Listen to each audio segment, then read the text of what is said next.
일본 역사의 핵심이라 말할 수 있는 전국시대. 이번에는 그 전국시대가 시작된 배경에 대해서 살펴보겠습니다. 원래 역사라는 것이 온갖 썰들로 이루어져 있지만 혼란했던 전국시대는 특히 썰이 많으니 그 점 참고해 주시기 바랍니다. 당시 일본의 전국은 텐노는 물론 무로마치 막부의 쇼군까지도 그다지 힘이 없었습니다. 그야말로 죽을 날만 기다리고 있다시피 한 정부였죠. 그 시기에 8대 쇼군으로 아시카가 요시마사가 등극하는데요. 그는 정치에 관심이 없는 이상주의자 혹은 낭만주의자 뭐 그런 거였죠. 취미가 정원각국이라고 할 만큼 쇼군이라는 직책과는 어울리지 않는 부류였습니다. 그런데 한술 더 떠 요시마사의 부인은 희대의 악녀라 불리게 되는 인물이었습니다. 이름은 히노 도미코. 도미코에게 중요한 것은 오로지 돈이었습니다. 돈이 되겠다 싶은 건 무엇이든 했죠. 투기, 고리대금 뭐 따지는 것이 없었습니다. 교토 곳곳에 검문소를 설치하고는 오가는 사람들에게 매번 통행세까지 받았을 정도였으니까요. 이렇게 그 자리에 있지 않아야 했던 이 부부 사이에 오랫동안 자식이 없었습니다. 후계자가 문제가 되었는데요. 그래서 쇼군 요시마사가 동생인 기진에게 후계자 자리를 주려고 했습니다. 기진은 그때 이미 승려였고 나중에 형의 아들이 태어나면 갈등이 생길 것을 염려하여 후계자 자리를 몇 번이고 사양했습니다.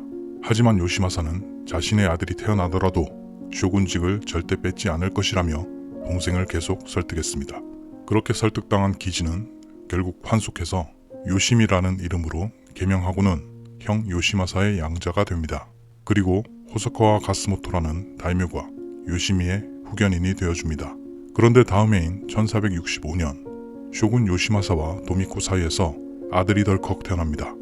욕심 많은 도미코는 당연한 듯이 자신의 아들을 쇼군으로 만들고자 했죠. 도미코는 요시미의 후견인이었던 호소카와의 라이벌인 야마나 소젠에게 자기 아들의 후견인이 되어줄 것을 부탁합니다. 결국 후계자 자리를 놓고 싸움이 일어납니다. 온인의 난이라 불리는 사건의 시작이었습니다. 도미코와 요시미 그리고 원래부터 라이벌이었던 두 다이묘 결국에 교토를 반으로 쪼갠 듯 동군과 서군으로 나뉘어져서 한판 붙게 됩니다. 이런 와중에도 쇼군 요시마사는 은각사라 불리는 별장을 지어 현실을 외면하고는 혼자 띵가띵가 즐겼다고 하네요. 1473년 동군 서군의 수장이었던 야마나 소젠과 호소카와 가스모토가 몇 개월을 사이에 두고 사망해버립니다. 그 후 몇 년이 지리하게 흘러가다가 1477년 동군과 서군은 화해를 하게 되었습니다. 붙었다 말았다를 반복한 그 11년 동안 수도 교토는 완전히 폐허가 되어버렸습니다. 이후 교토에 진을 치고 있던 다이묘들은 각자 자신들의 고향으로 돌아갔습니다. 텐노와 쇼군, 이 두 명의 허수아비들만 남겨버린 채 말이죠. 여태까지 교토에서 싸워온 다이묘들은 슈고 다이묘라 불렸습니다. 슈고 다이묘란 무로마치 막부에 의해 임명된 다이묘를 말합니다.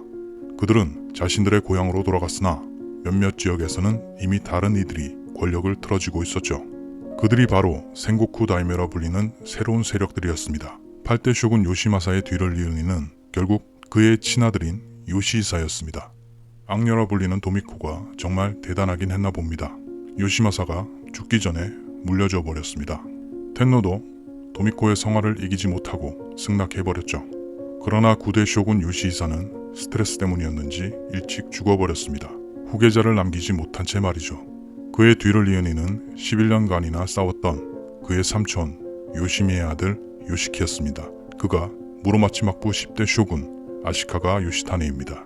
뭐 누가 쇼군이 되던 일본 전국은 이미 각자 지방의 권력 싸움으로 더 바빴습니다. 1400년대 중반 이런 식으로 하극상과 배신이 난무하는 전국시대가 시작되었습니다.